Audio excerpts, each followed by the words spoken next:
Hey there guys, real quick, this is the Elder Dadless, co-host of the Dadless Podcast. Today, I'm here to tell you a little something about Anchor. It's the easiest way to make a podcast, and let me go ahead and explain. First of all, it is free, there's no upfront cost, it doesn't cost anything. It's a great way to get started.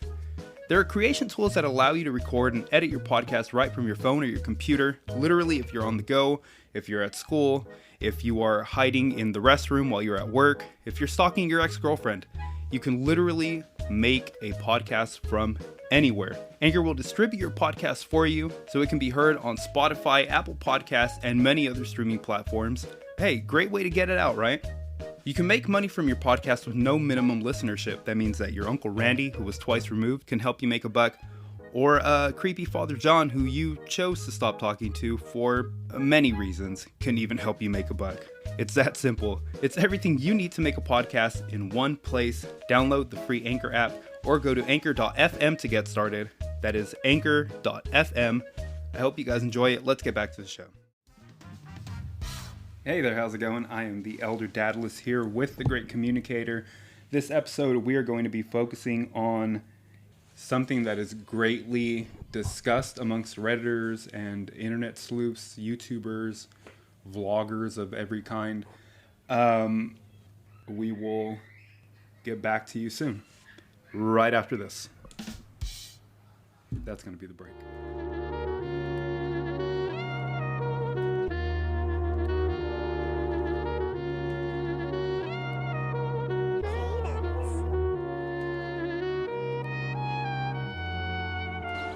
Isn't that a wonderful beginning? Yeah, it's really good. What is this? Are you trying to trick me? Wait, just wait. When's it get good? What's up there, little homie? About ready to do this? Yeah, man, I'm ready. In this world, if you can't swim, you bound to drizzle. And if you fall, you better pick your punk ass up. That's right. And the rest of y'all, Warmed at the ready? don't cut him no slack. Hey, Freak Joe! You're going nowhere! One. I got you for 3 minutes! 3 minutes of lead time! You got no backup here. I'm calling in Veronica. Veronica, give me a hand. Y'all fools get busy. 3. Clobbering time! All right, hey there, how's it going? Welcome back to the Dallas Podcast again. We're back. At the top of the show, we mentioned that today we are going to be getting into a kind of serious subject, kind of problematic subject. Spoilers ahead. Maybe not spoilers, but trigger warning, I guess you would say. Contextually, the subject that we're focusing on today, some people may find it triggering, for lack of better terms, but you have to understand that the subject itself is serious, although, you know, we try to be as satirical and as lighthearted as we can. It's something definitely worth discussing, so I'm glad that we could sit down to do the episode. Before we actually jump in, I wanted to mention a big shout out to our Facebook community. We've hit 2 milestones now within about a month span, which is fucking ridiculous. It's crazy to see that we've actually had like a really positive outpouring of people that are genuinely like enthused by what we're doing now. It's just cool. You know, I wouldn't say that we've built up a fan base, because I feel like throwing something like that out there, labeling it as such, would invoke like a kind of a status. It's like we don't have fans. We are reaching out to people that are like-minded and that like the same things as we do. So, I mean, that's really cool. I'm glad, exactly as, you know, it's building up to be what it is, a community, and that's genuinely like really cool. I hope you guys enjoy the show as it, you know, goes on and we keep coming out with episodes and different things that we talk about. This one being a more serious subject again, but I mean, not to say that we can't make light of it. I'll do my best to make the audience laugh here. I don't. But at the risk of possibly getting canceled. We'll see. No, No, pretty serious. I mean, but yeah, I might make a joke or two. pretty serious, but I mean, you have to think we're discussing it for a reason, because it is definitely like worth talking about. So right before this, I reached out to you. I gave you the basic gist of the subject, a little backstory to that, what prompted the actual idea of the subject for the episode today. I was listening to another podcast, and a fan wrote in response to a segment that was going on, and I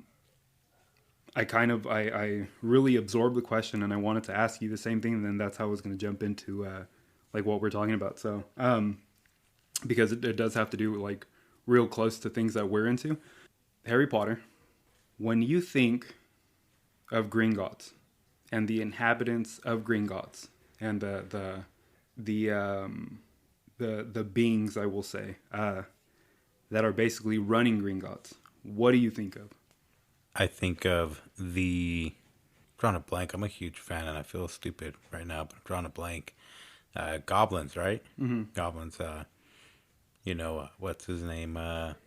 Grip Hook, and I don't know. I just think of the goblins. I don't know. It's kind of hard to really answer that. I just think of the goblins. So, in terms of the subject, the response to the setting of Gringotts, when you think of Harry Potter and you think of the wizarding world, you think of the setting being set in lore. Right. So you think of goblins and trolls, enchanted chess pieces. You think of howlers and owls. What was brought up was the idea of contextually, when you think of Gringotts and you think of goblins and you think that they are a species, I guess, air quotes, species, of inhabitant of this business, contextually, does it bring up undertones of certain racial depictions of certain ethnicities? And so today, Junior, come on, spit it out. Let's hear what you're. Do you get Jew vibes from Gringotts and the goblins that run Gringotts? I'm sorry, it's a serious subject, but I just the funny thing is, from the beginning when you asked what do you think about goblins, I thought, okay, we're talking about race, we're talking about Gringotts, it's a bank within the Harry Potter world. And I'm thinking, are we talking a depiction of a possible Jewish characteristics? The stereotypes are out there of with Jewish people being possibly like greedy, or they're the ones who run banks, they run financial institutions. That's what led to a lot of the anger towards the Jewish people from the Germans during that whole time frame. And so I can see where some may make that connection. In all honesty, before you asked the question, it never once entered my mind. Right? Just because I think goblins, and I think those goblins, in some way, shape, or form depict other goblins from different shows we may have seen, and so I'm thinking, they're just another version of goblins. I never thought that they may be sharing characteristics with a certain race in the real world, because I wasn't looking for that. I'm just thinking, oh, cool, goblins. Look at the unicorns and the half man, half giant, and all these other creatures that inhabit the wizarding world. So my brain isn't looking for stuff like that. I'm just thinking, wow, that's another magical creature.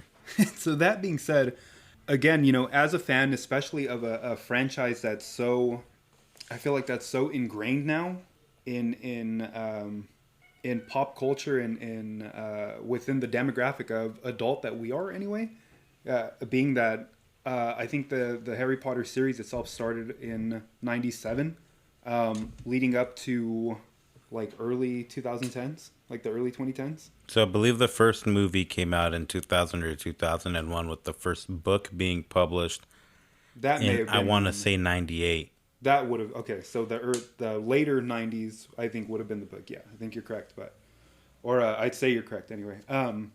This is where it really clicked with me. As a fan, it isn't the first thing that I've thought of. It isn't the first thing at all that would have came to mind, like, hey, there's Jews running this bank. And that's because the connection was made to old SS propaganda depicting Jews, which, the way I see it, based on what the hosts of the podcast were saying, as fans of the genre, never once did it come across their mind either. We took in the franchise as children and grew with it into young adults. And I mean, the connection could be made there, but it's also kind of, are the connections actually there, or is there, the way that was said, is it just more of like an ultra liberal kind of mindset that's going into this? Not to be like overly political about it, but is there a certain mindset going into like what you're seeing? Because I don't connect that, because I've always been a fan of the type of European folklore that has to do with fairies and trolls and Dragons, knights. Yeah, and I'm thinking of like Dio in Holy Diver, where he's running around, a la Dungeons and Dragons with the sword, fucking throwing up the horns and slaying demons and shit. Also coming from a fan of like now in more modern setting with like The Witcher and like Game of Thrones, Lord of the Rings. Although the book series itself is old, but being that it's another medium that we absorbed as kids because it was like, cinematic and whatnot, with The Hobbit as well. I'm a fan of this kind of, subject anyway. Right. So I, by no means did I make that connection. But I mean, the same way again, that the hosts of the podcast made the connection. They were like, if you're getting real Jew vibes off of what you're seeing in this movie, there may be something like up with you and like the way you're feeling, because it's not something that's like triggering right away to certain people, So I think at the root of this whole, issue is obviously the over politicalization of everything, with, wanting to do the right thing. So that's at the core of what liberals try and do, right? They feel they're trying to do the right thing. They feel they're trying to bring justice for everyone. They want equality. Those are good principles to have. And disclaimer, I'm neither left nor right. I can see values in both different, sides of views in different aspects of politics or issues. But the liberal aim at its core is to try and, better society or better things for everybody. But the communication can sometimes come off, the wrong way. When you do something in a hostile manner, people are going to react defensively. And that's where you get this, that's racist. And then that's not racist. You've gone at it in a hostile sense, so then it's received defensively. Whereas if instead of being like, hey, do you think this might maybe come off a little bit racist? That's different than, you're a racist and everything you do deserves to be erased from the planet of the earth, and you should never be allowed to do anything ever again. But that's the small minority. I feel like the small minorities are very loud on the internet, and everyone else just takes it and runs with it. You can see 100 tweets sharing strong language against one thing or another. In reality, that's just 100 people out of how many millions of people? Well, because and so this is where it falls into it gets blurred between, I hate to say agendas, but when does it become general concern, and when does it fall into almost a fad of signaling? because cancel culture is really prevalent right now, and there are things that should be focused on, and there are things that are, I feel like, abused or misconstrued that, you know, people weaponize. One thing currently, like we were talking about before this off mic, is Dr. Seuss. Dr. Seuss currently 6 books aren't going to be published anymore, and that's because, based on this article from CNN, they quote, portray people in ways that are hurtful and wrong. These 6 books are And to Think That I Saw It on Mulberry Street, If I Ran the Zoo, McElligot's Pool, On Beyond Zebra, Scrambled Eggs Super, The Cat's Quizzer. I just want to point out before you dig deeper, I've never heard of any of these fucking books. Exactly. And I'm sure most people haven't either. So there's a big issue being made of it. And when in all reality, who gives a fuck? No one knew about any of those books. And so I'm like, it really took some eagle-eyed fucking... It really took, and this is not to target anybody. We're not trying to offend anybody. I mean, it's there are things that should be pointed out and, you know, and brought to attention, and there are other things that are like, why? Overreaction. Why? You know, and because as much as people don't want to tell the, you know, they don't want to speak their truth about certain things, cancel culture now very much is a fad.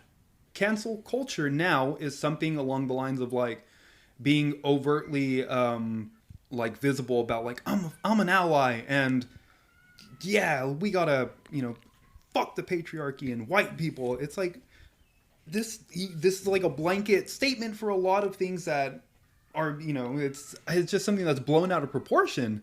Honestly, and I mean, I don't know. I think it's not the case for everybody, but for some people, cancel culture is very much a way for white people to feel better about themselves because they feel guilty or something that minorities are going through something or going through injustices. And so they're like, my way of helping is being mad on behalf of minorities. And so you can have someone who's white being super offended by something, and then the person that they're trying to defend is laughing at it, and they're like, no, it's no big deal. And then also the fact that it's not going to affect everybody the same way, right? So something that may be a racist depiction or may come off as a racist depiction of, for example, African Americans. Not every single African American is going to perceive it that way, because when we think of racism, we're thinking in terms of groups. But we forget that individuals make up these groups. And so not all minorities are going to be offended by this, or not everyone's going to be offended by that. Some will think it's okay, some will not.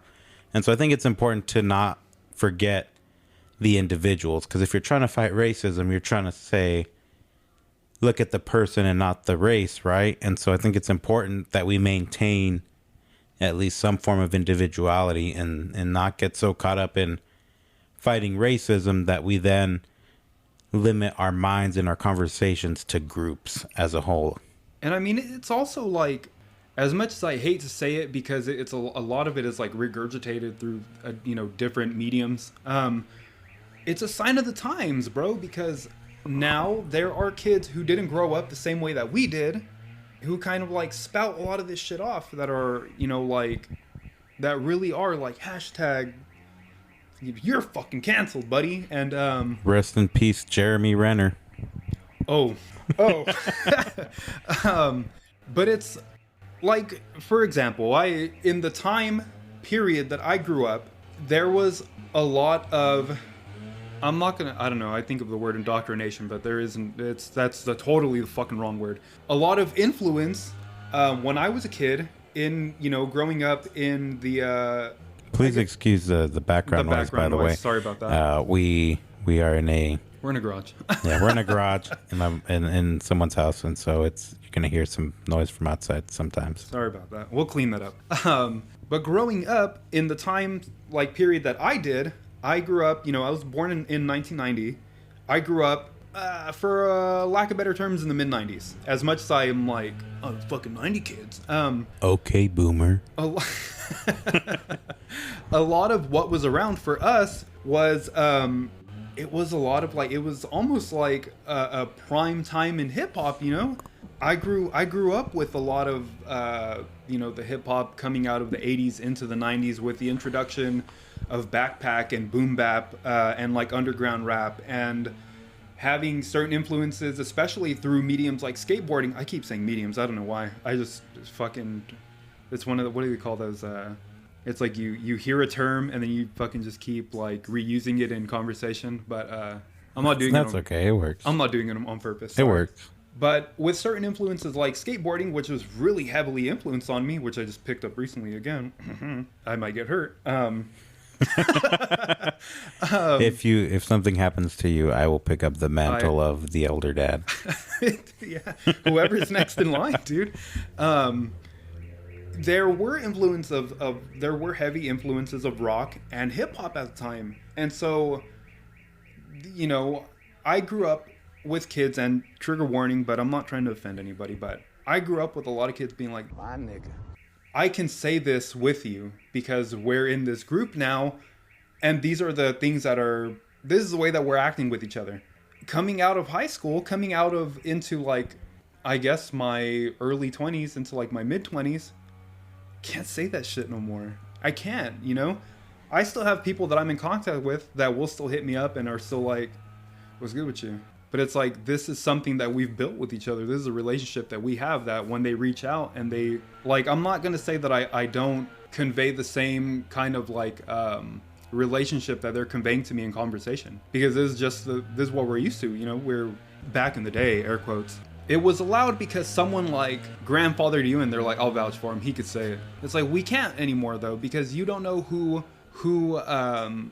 it's going to set off and who it isn't. On the other side of that, I'm not going to walk up to someone and be like, what's up, you fucking mojado? Because it's not the same thing. It's problematic. These kids. Bro, I hear the way that kids talk like now. They do. Oh my God. I'm pretty sure more white kids throw out the N-word than African Americans do. Like, just kids in general, dude. My sister is 9 years younger than me. She talks so like... When I hear her speak, my reaction is like, you speak so fucking terrible. Like, you speak ugly. You talk really fucking ugly in comparison to, like, again, for example, like the way that, like, when I was a kid, the way that we would talk to each other, you fucking talk real ugly. Like, the way that kids, like, interact with each other, it's like, it's not flattering, dude. It's ugly. Like, it's not good. Well, I mean... No, that's a bad example. I'm not going to use it. That's a write-off. It's just, there are certain things that are okayed and there are certain things that aren't okayed. And then if they're not okayed by a target demographic, that's, you know, it equals out to a fucking cancel. You know, we will cancel you. Well, and then it's really tricky because then how does one deem what's okay and not okay? It's not like there's a council like, hey, Jose and Elder Dad, you guys are of Hispanic heritage. We would like for you to join the Council of the Hispanic Offensive Committee of Approval or some bullshit. And then we just sit on this council and we're like, yeah, no, that show's cool. It gets to stay. Oh, this celebrity said that. Oh, cancel him. There's so many individuals that make up the group that it's really hard to determine what is and isn't, you know, and some things are egregious and obvious, and obviously those things are, you know, they're pretty easy to spot. Others are in a gray area, and it's also tricky because you have different generations determining what is and isn't okay, because, you know, we grew up listening to comedians like you had guys like Dave Chappelle, you had guys like Carlos Mencia. Oh, Mencia was the most... had well, like, I was a big, like, Chris Rock fan. Yeah. I was heavily influenced, but because this was like a phase that I went through, almost like an awakening in my life, where I had a very heavily like a culture awakening in which I became very like pro-Latino, almost in the way, and I'm not saying that it's bad, but the way that there is an awakening now, I mean, I think it's like generational, but where it's like, oh, you know, we have to be, you have mediums, fuck, I keep saying it. You have, put a little sound effect after. And every time you say mediums, put a little counter. Ding. Ding. You have certain platforms like Me Too and Pero Like that are very pro, Latino, and then you have other things for like African American kids, and other things that highlight like LGBTQ individuals and whatnot. But I had an awakening, a cultural awakening, where I was very like pro Latino, and I was going to like lectures and fucking art shows and these speeches that weren't speeches. They ended up being fucking poetry and book discussions and shit. And I was very into like, I went and looked into like Latino comedians, and I was buying fucking compilations of Latino Comedy Jam 95 and Kings of Latin Comedy #1, and I had guys like George Lopez and Freddie Soto and what's that guy?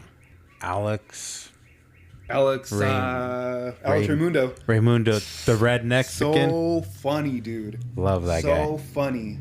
And he's a fucking fine line to cross, dude. Because and like I said, I had a DVD that was I want to say that it was the Latin Kings of Comedy, but Alex Raimundo was on there. And this was like, I want to say from like a fan perspective that this was like the early inception of like the red Mexican. Yeah. Like that whole bit, this character, and because he was like, he's uber Tejano, dude. And he was like, yeah, I'm with my lady, but I'm also putting on the cumbias. And you're like, this is Selena with heavy satire, It's exactly that.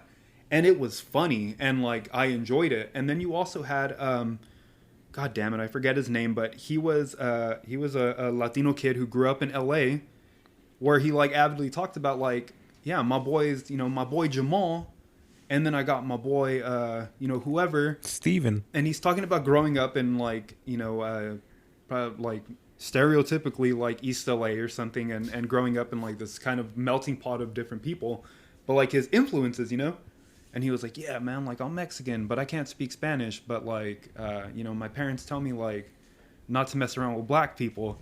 I don't know that it's as easy now, like nowadays, to kind of go about it in the same way that like our predecessors did.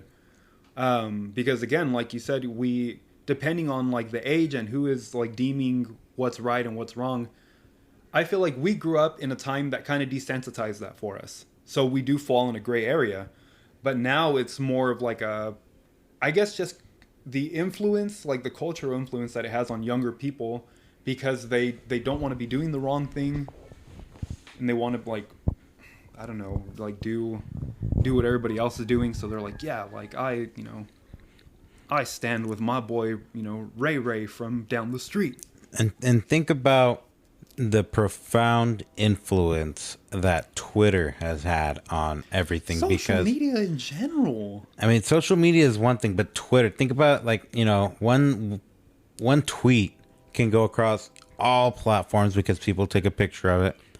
And how many times have you seen a meme? I mean, there's a debate in the meme community. Are tweets really memes? But you see tweets all the time across everywhere. And think about when you see a tweet and it sounds like clever or it's really well phrased. And then people start not just sharing or liking the tweet itself, but spreading it across everywhere else. And then it spreads. And then people take this one person's opinion that they have put out onto the internet. And this one person's opinion spreads like wildfire. And because it's become viral, all of a sudden, everyone thinks that because it's spread, it's valid or it's a fact or it holds more weight. When in reality, the person that sent out that tweet could have been a fucking tweaker. Or it could have been some 15-year-old kid, because pictures don't always show who it is, So we're putting so much weight on these little bits and clips of opinions, and they spread like wildfire. And because they're so viral, because it's so out there and known by everybody, it then gets more credibility than maybe it should. And I think something people need to start doing is digging into what they're believing, right? You need to validate what you're looking into. You need to actually look at the source or the information yourselves and just be like, oh, I saw on Twitter. Oh, I saw on Instagram. Go to the source and actually look at what you're having an opinion about. How many How Mexicans or Latino people are out there that actually believe that they get a free pass to say My nigga. because they're also a minority? Like, You know what? Come on. It's a lot more prevalent than you would think because, well, it's a bad example, but like where I'm from anyway, Mexican kids, just like straight paisa kids that learned English through American culture, Western culture. Well, no, not Western culture, American culture anyway. I learned my English from Dora the Explorer. Through like, obviously through like TV and movies, but it also goes in part with the music that they're listening to.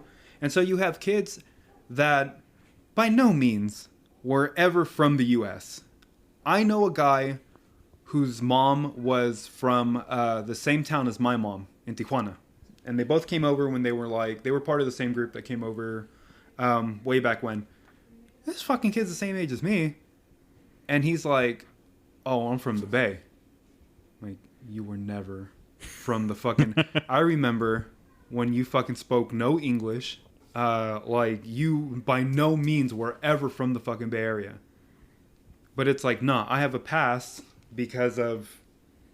Not even because of the caricature that he took up for himself, which also is like another whole side thing because it's like I'm not this paisa kid from Mexico or from Mexicali or anything. I'm a cool urban Mexican kid from the Bay. You know, look at me, I got a gun. It's not the case, dude. But I really think that it's different. The influence comes from everywhere. Yeah, you know.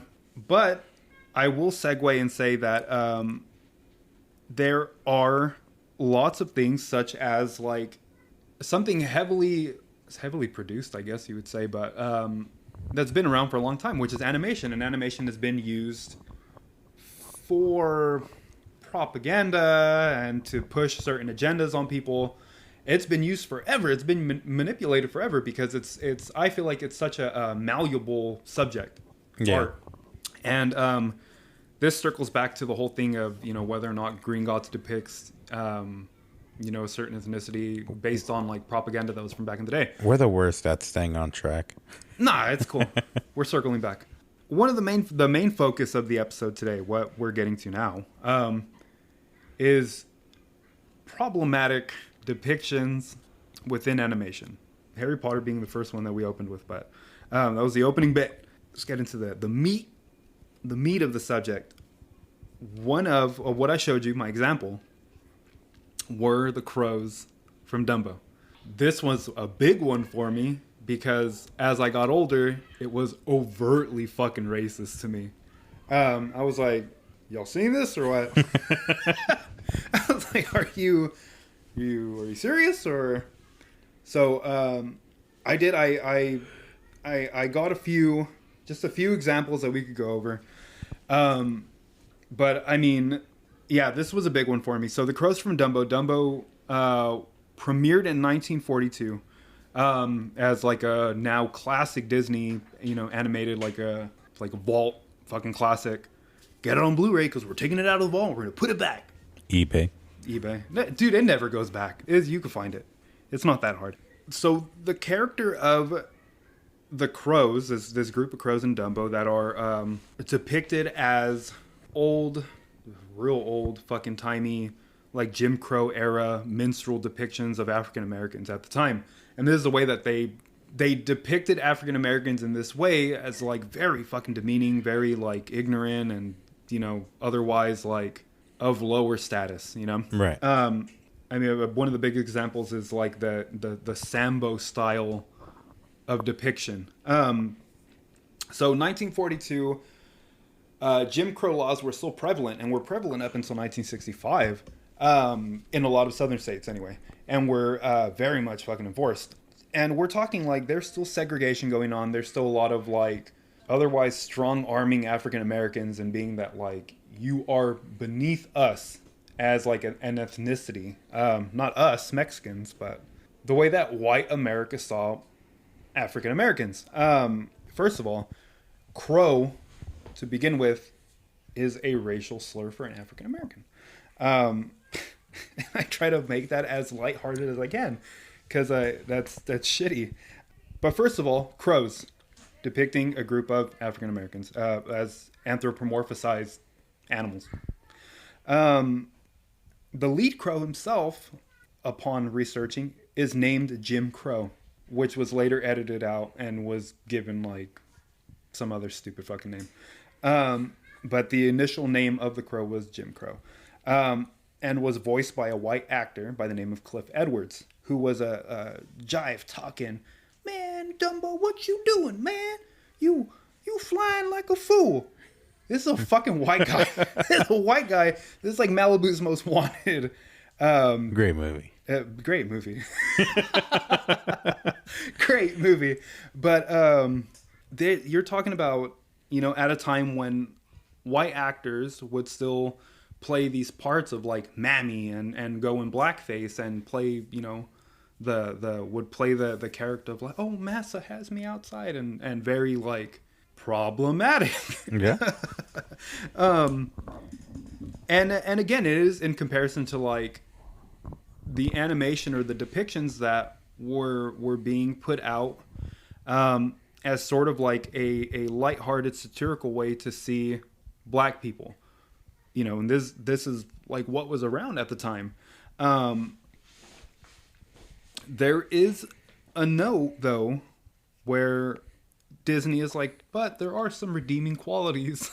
Oh, Disney. Of the characters.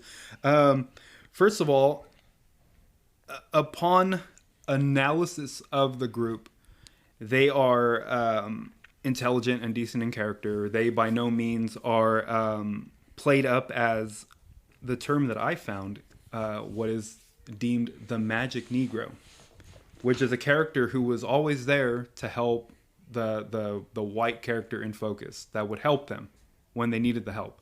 But it's like that Key and Peele skit. I don't know if you've seen it, where it's like one's a janitor at the office and the other's like some other position, and they're helping this white dude. They get into like a magic battle, and they're like, okay, you know what I'm talking about? I do know. It's like there's only room for one magic Negro here. Another really good example is, and it in itself is like social commentary, is Django. Whereas Leonardo DiCaprio, being the main antagonist, has Samuel L. Jackson, who is otherwise like the anger translator, much like Key and Peele. Whereas Samuel L. Jackson is the very, like, depending who you ask, is the very like loyal and helpful, like servant to Leonardo DiCaprio, to his character, who's like, Master, why is that Negro on a horse? Why are you gonna let him sleep in the big house with you? And it's like, this is the depiction of someone who is so loyal to his master that he's like, you would do that to yourself? And this is the embodiment of that term magic Negro, where he's like, why are you going to let this guy sleep in the big house with you? That's your house. That's where the special people go, the plantation owners, or the white folk anyway. He's like, why are you're going to let him go in there with you? Massa? And so this is what the term magic Negro is referring to. But these crows, the way that they are, deemed is like, well, they act on to the beat of their own drum, and they don't so much as because it's not like Dumbo's going astray. They're like almost consoling him the whole time, coaching him. They're like, hey, like, you could do it. Very like Disney's saying, yeah, it's racist, but it's a compliment, so it's not that bad. Like when someone says, a stereotype like, oh, black people are good at basketball. It's not racist. I'm saying it's a good thing. Like, I can't play. Like, well, it's still a racist thing to say. Good, or like Asians are good at math. Like, well, like it's still a stereotype, or it's still racist, positive or negative. So that's Disney's like, well, but it's positive. And I mean, additionally to that, the whole group itself. So the lead crow is played by a white actor, but the supporting characters in that group are an actual all black like choir, like a pretty prominent choir. But I'm pretty sure back in the day, you get on the phone and you're like, hey there, fast talking high pants. This is Jimmy down at the Disney. This is Jimmy No Arms down here at the Disney office. I need Wow, Jimmy No Arms, he did great. I need He an did all great for I need himself. an all black choir. Tell them to go in the back door because that's the door that they're supposed to use, not the main door. How did Jimmy No Arms pick up the phone? With his mouth. He dropped it on the ground and laid down next to it. It's like, this is Jimmy No Arms here. I'm talking into the phone. I don't have any arms. Using the toe to dial the number. He's like, hey there, Toots. You want to use those pretty hands to dial the number for me? Don't mind if I womanize you. Jimmy No Arms. Women. Classic character. Today is race. Another day we'll do women.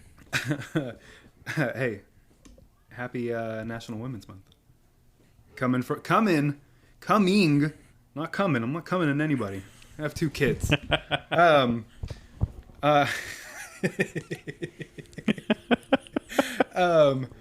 This is coming from someone who, I've said it before, I was raised by women.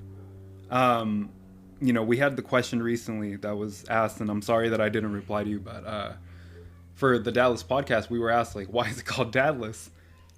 And, the long and short of it is, like, we don't have dads or stable male role models in our lives. So I was raised by women. I didn't have stable men in my life. So nationally, happy Lady Day.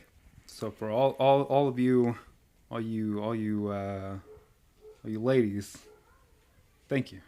Thank you. Thank you. So anyways, Dumbo, depiction, Jim Crow and the Crows. But that's one of those pretty obviously racist. At the time that they made it, they didn't think they would have to face any consequences. And for the most part, they really didn't. It's only later, much, much, much later, that is being criticized. But, that's from 1942. Another good one more recently, Pocahontas. My eyes have been opened a little bit more to how they're depicted still in a not so positive way. They're still depicted as teepee living, buckskin wearing type people in a lot of media these days. I can talk to the winds. Funny, you should bring that up because one of the other examples that I wanted to bring up was something that came to light to me a while back, and this was a subject that came up in Family Guy. Notably in Family Guy, there was a segment where is it the one where Stewie goes back in time and gives the Native Americans guns, so then they end up winning? No. I do know what you're talking about though. I don't know what the premise of the bit was, but Peter needed help, and he was like, "Oh, I wish that there was someone here to help me." And then a character by the name of Apache Chief shows up, and he's like, "I'll help you, Peter."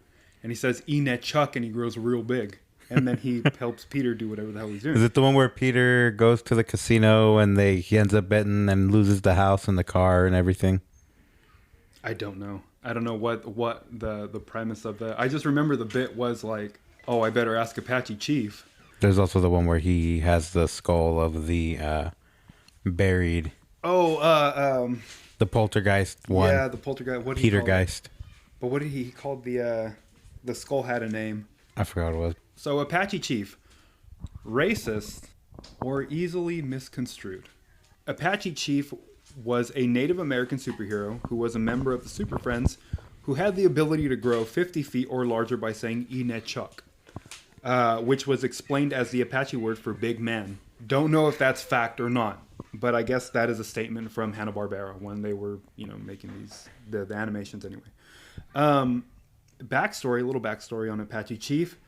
Earth 1A, the history of Apache Chief. While still a young brave, he went for a walk with the chief of his tribe. The two men are unexpectedly attacked by a bear, but the chief, recognizing that the young brave man might be ready for a test, such as this, being the bear, gives the younger man a pouch of special magic powder, which will amplify the user's thoughts and abilities of 100-fold, or having the resolve to be strong and brave, heeding the chief's advice and whatever was in mind at the time, uses the powder to amplify his powers. Upon sprinkling himself with the powder, he invokes the phrase Enet Chuck and grows 100 times larger, stronger, and braver. He disposes of the bear without violence, proving that he's passed the test. Unfortunately, a passerby witnesses the entire affair and steals the dust, using it on herself to become the evil Giganta, though without needing to recite anything the way Apache Chief does. Because the fucking patriarchy. But some of the notable powers as well for Apache Chief. Size alteration by speaking Apache Chief, or Inachuk, Apache Chief grows in size, but has been known to increase its size to literally cosmic proportions, so he can get bigger than usual. Sixth sense, Apache Chief has developed the sixth sense, which allows him to sense things that normal people cannot. This is where I want you to focus. All right, let's hear it. Other abilities. Tracking. Apache Chief has learned a lot during his time growing up with the Apache people, learning to track more than other, or with a heightened sense of tracking than the individuals around him. The winds told me that the bear went to the left. Survival. Oh my god. Apache Chief can survive in the forest for long periods. No. Oh my fucking... he also the ancestors told me where the water was. He also knows how to communicate with smoke signals. Oh my god, no. Smoke Signals is a great movie too. Teamwork. Apache Chief often works with other members. And also multilingualism. Apache Chief is both fluent in English and his native tongue. My god. And has also been known to have a connection with nature, being animals and the environment. Racist or not? I would say racist. One of those things where like, but it's a compliment, but still pretty racist. So, this is like the Disney like blanket okaying it, but Hanna-Barbera. But Apache Chief came around at a time where I feel like people were trying to be a little more open-minded, especially being that Hanna-Barbera was one of the animation teams that had like Scooby-Doo, Josie and the Pussycats, that notably had a woman of color as a part of the team. It came from a good place, but it also was still like real... It's like the guy that says, I'm not racist, I voted for Obama twice. Yeah, I know a guy. Like, I'm not a racist, but like... I'm not racist. If you know me, you know I'm not racist. But, happy Cinco de Mayo, don't tread on me. Why do I have to celebrate your holiday? Right. I think with all that, different times, people will do what they can get away with, regardless of the times. And so they could get away with it, they were going to do it. I think at the core of it, you definitely, you want to support the right things, you want to do the right thing. It's just important to not overreact when it's bad, and just put all that energy that you waste into maybe overreacting to something like a joke into something a little more serious, because we grew up with a lot of racist humor. I love Family Guy, I love South Park, I love all these shows because it's humor, it's satire, it's making fun of the people that actually put this out into society. And that's how a lot of people cope, is with humor. So I think it's important to not take the humor aspect of a lot of things. Look at the intention. Are they making fun of racists, or do they think they're being funny by being racist? Yeah, I think it's one of those things where it is a sign of the age that we're living in, because, to say it again, like, not to harp on it, but it's like we came from a different time. We grew through one era and have grown into another era, kind of seeing through their eyes. But it's also like, in a sense, it's a subject that's easily weaponized, and it's also like, it's a matter of, what is wrong, what is right, who is to say that this is wrong and this is right, and do you do it because of political leanings, or do you do it because of I don't know, like, you're trying to gain something from your peers, like, hey, like, I'm a white knight too, I'm trying to do this as much as you are. But it's a really prevalent subject now, currently. Yep. And I think, with things like Family Guy there's probably a lot of, ultra liberal, left-leaning people that would love to see shows like like Family Guy or South Park get canceled or want to see that stuff, you know, gone completely. But I mean, the irony in that is like Seth MacFarlane, the guy who makes Family Guy, is super liberal, super extremely progressive guy, extremely, and the stuff that he puts out is just humor. He's making fun of these people, and so, you know, you want to talk about shows that have like no overt political like agenda to them. South Park, literally, like one of the big episodes is when the what the fuck were they called? Goobacks? The Mexicans, but they were the immigrants from the future. From the future, and they were like, we have gay sex and we have this big orgy. They're not. And so, you know, you're talking about like they're depicting like a little mountain town with a bunch of like rednecks, and they all band together to have a gay orgy to keep these fucking like future beings from coming and taking their jobs. They're taking their jobs. South Park just wants to make fun of anything and everything in society, and it works. South Park isn't scared of the culture, you know, quote unquote. They're not scared of. Their tag for season 20 was literally cancel South Park. They told cancel culture, I'm on your side. Cancel me right now. Nothing. Their first episode that season was a school shooting. And then it just became a theme through the rest of the season. I think that they are a voice of reason where otherwise there isn't a voice of reason. You know what I mean? I agree. They really shed a light on certain subjects in, you know, again, in that vein of like either racism, prejudice, you know. It makes fun of the extremes in society that really makes you be like, oh, I don't want to be a part of that. I don't want to look that stupid. Yeah. And it kind of helps keep things in check, in my opinion. Yeah, they really hold themselves to like I think they don't take themselves serious, but they're also very serious about like vocalizing subjects like this, where it's like, we're gonna poke fun at him because this is what we have to do to like work through this as a group. Yep. Anyway, you know. And I think this is something we can definitely really dig super deep into even further, to where this might even be like a 2-parter or a 3-parter. This is fucking... It's a saga. It's an ongoing. We should just make this like a recurring segment, like a recurring monthly episode. This whole other set of notes is easily one whole episode, because it's like there's such a target on it. We basically got one episode out of the fucking intro with Harry Potter, so. You know, the whole. This is all about J.K. Rowling. There's 2 pages about J.K. Rowling. Probably talking about how she's facing cancel culture too, huh?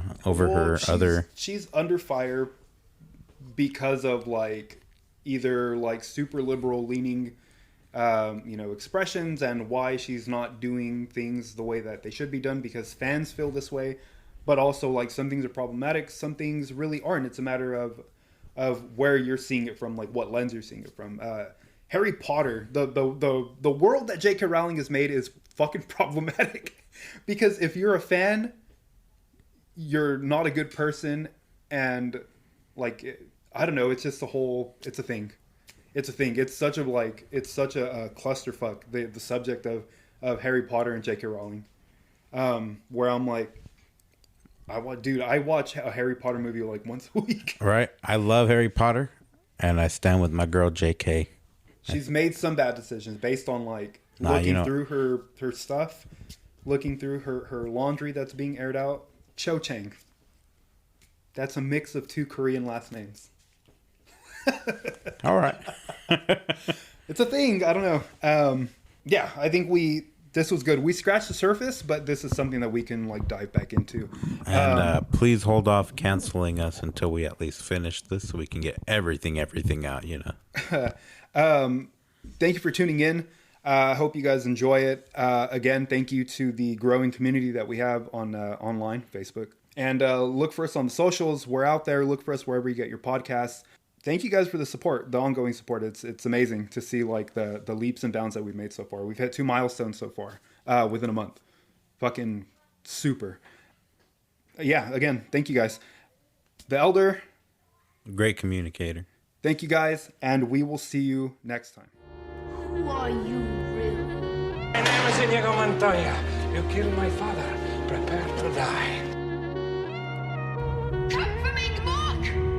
I am a traitor! You are beaten. It is useless to resist. Don't let yourself be destroyed. Offer me everything I ask for.